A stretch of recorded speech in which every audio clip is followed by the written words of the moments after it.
It's 5:30. Now, Fox 35 News at 5:30. We are following a developing story tonight. A World War II vet severely injured by an Orlando police officer. Officers say that 84-year-old Daniel Daly put his hands on a police officer's shoulder and threatened to punch him.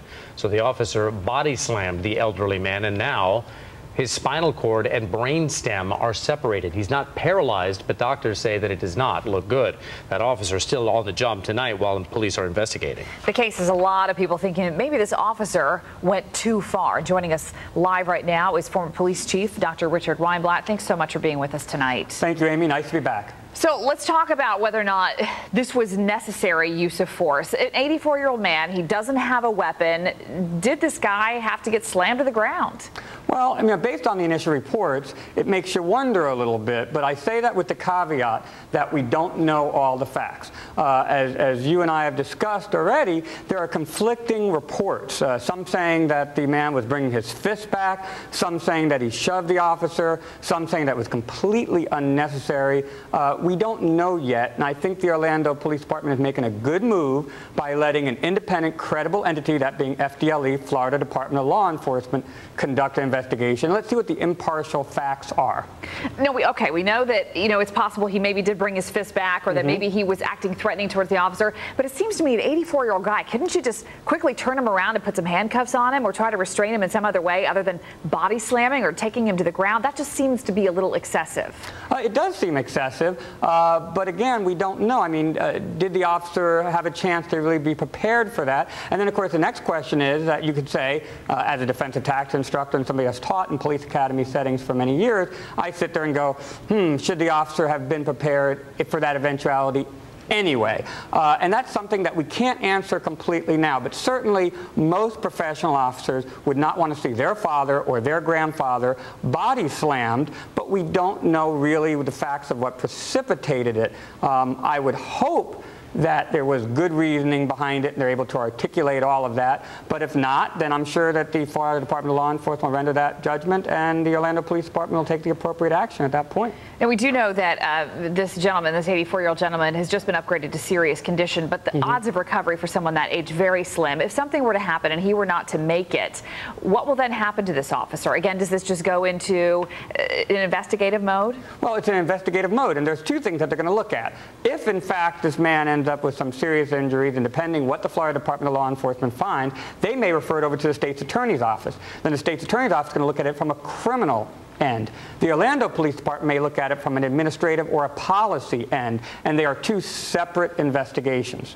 All right, Dr. Richard Weinblatt, as always, thank you so much. We appreciate your time. Thank you.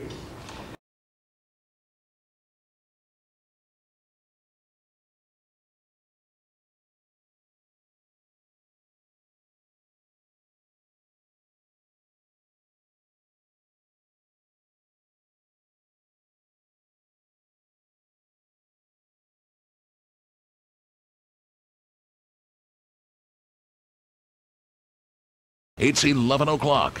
Now, Fox 35 News at 11. Did the officer do the right thing here? Plenty of questions. Let's try to answer some of those. Law enforcement expert Richard Weinblatt live in our newsroom. Richard, thanks for coming in again. I think the problem that people are having here, Richard, is the fact that you have an 84-year-old man, and most people don't believe that an 84-year-old man can cause any type of severe harm to a police officer. Well, the problem is that you don't know what else might have transpired in this incident. And the good news is that the Orlando Police Department has referred it over to the Florida Department of Law Enforcement to do an independent, credible investigation. But the factors that they need to look at include, as Sergeant Jones from OPD said, the act itself, but also the officer subject factors. And that's the issue that's troubling to a lot of people, because you've got the 84-year-old man on one hand and the 26-year-old officer on the other. Yeah, if you've got a 25-year-old drunk man who's 6'2" and 250 pounds, that's one thing. But that's not the case here. Right, and I understand that, and I understand where people are confused by that, and people don't understand that. But in our business, there's a variety of factors that have to be looked at, and they have to be looked at in the totality of circumstances that happened when the officer used force. What did he or she know at the time? So that's what the FDLE investigation is going to look at. And look, we don't want bad officers out there, and we don't know if that's the case in this case. Right. That's to be a nice, independent, credible investigation done so you can see if, in fact, there is a problem here or not. In defense of the officer, he knows he's showing up to someone who's already threatened some violence, if you want to call it that, against a tow truck driver. He was obviously intoxicated at the time, and the officer doesn't know if he may be packing heat. That's exactly right. There was an incident not too long ago in Ohio where a female officer took an elderly woman to the ground, but she had a knife. And the officer at the time, even though this may be a very nice man, he may have admirably served his country, the officer doesn't know that when he or she pulls up, in this case he. So you just don't know, Cal. I mean, you made a good point. The person could have been packing heat, a gun, so you just don't know. But we have to figure out what the officer credibly should have known reasonably under those circumstances. And that's what FDLE will investigate. I'm sure we'll be talking with you again about this down the road. Richard, thank you very much. Thank you, sir.